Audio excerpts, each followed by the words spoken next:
You are so stupid! Get out of my classroom now! I won't tolerate this! The first time someone called Alex Carter stupid, he was 7 years old. He didn't hear it directly, but he heard it all the same. He was sitting outside the principal's office, waiting for a meeting he didn't understand. Behind the closed door, his teacher, Mrs. I'm worried Thompson, about him. His spoke grades in are that slipping hushed and he's tone withdrawn. adults use when they Let's think schedule a meeting children with his can't parents. hear. The Carter boy, he struggles to focus, always looks tired, might have learning difficulties, or maybe it's just his background. Alex sat on the hard wooden bench, his small uniform patched with mismatched fabric, sleeves fraying, shoulder torn. His stomach growled so loudly he pressed his hand against it. He wasn't stupid. He was hungry. He had woken at 4 a.m. to help his mom with chores, walked 30 minutes to the community faucet for water because the pipes at home had been shut off, walked another hour to school because there was no bus fare, studied last night under a flickering streetlight, squinting at his homework until his eyes burned. He wasn't slow, he was exhausted. He wasn't unfocused, he was trying to survive. But all they saw was a small, quiet, worn-out boy, and they made an assumption that would follow him for years. By the time he reached the school gate, sweat soaked his patched uniform. Other kids arrived in shiny uniforms, new backpacks, lunchboxes, and smiles. He carried his books in a plastic bag.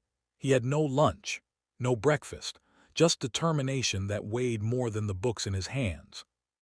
Mrs. Thompson's gaze fell on him with a mixture of pity and disbelief. "Alex, you're late again," she said.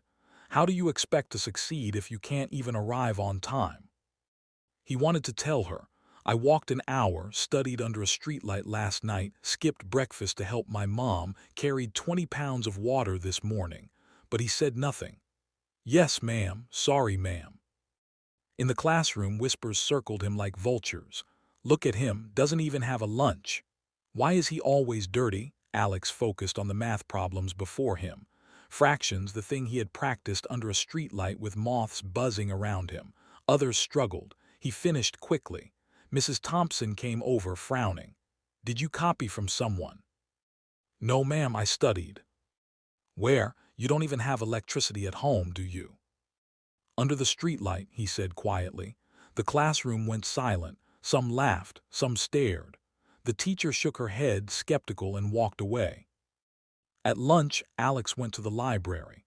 The cafeteria smelled of fried chicken, sandwiches, and fresh fruit, and his stomach twisted painfully. He opened his books. Mr. Jensen, the librarian, quietly set a sandwich and apple beside him. "My wife packed extra today," he said softly. Alex ate slowly, savoring each bite. For the first time that day, he felt hope instead of shame. That night under the flickering streetlight, Alex spread his textbooks on the cracked sidewalk. His body ached. His eyes burned. The wind tugged at his uniform. Cars honked past. People shouted at him to go home. He ignored them. Chemistry formulas blurred in the dim light, but he kept writing, kept reading. Every page, every problem solved, every line of notes was a rebellion against a world that had already assumed he couldn't. When he got home, his mother was working her third job, cleaning offices downtown. They exchanged a quiet nod. No words needed. He lay on the thin mat he called a bed, exhausted but alive with purpose. Tomorrow he would wake at 4 a.m. and do it all again. Wake, fetch water, walk to school, endure the sneers, study under a streetlight. Repeat. Years passed. At 12, Alex won a regional math competition. At 13, he scored top in the state exams. At 14, a scholarship took him to Jefferson High, the best school in the city. Everything changed. He had a proper uniform, 3 meals a day, electricity, supportive teachers. He thrived, not because he was suddenly smart, but because the weight of hunger and exhaustion was gone. By 22, he graduated with honors from MIT. By 26, he started his own tech company, bringing clean energy to low-income communities. And one day, at 29, he returned to his old elementary school. Not as a small, hungry boy in a torn uniform, but as Dr. Alex Carter, successful, confident, unstoppable. He looked at the students in the Success isn't auditorium, about luck or some talent. It's well-fed, about the some choices you make struggling, every single day. all unaware of the Believe in battles the yourself ones and like own him your fought. future. He told them about the 4 a.m. wake-ups, the 90-minute walks, studying under streetlights, and being called stupid. The room grew silent. Teachers shifted uncomfortably. Mrs. Thompson, now older, sat in the back, her face pale. I didn't become smart. I was always smart. I just finally had the resources to show it, he said. Poverty isn't stupidity, it's circumstance, and circumstances can be overcome. After the speech, he approached Mrs. Thompson. She tried to apologize. I assumed poverty meant stupidity. You assumed, but now see the truth, Alex said. Stop judging students by the hardships they face. Help remove the barriers. That's how real change happens.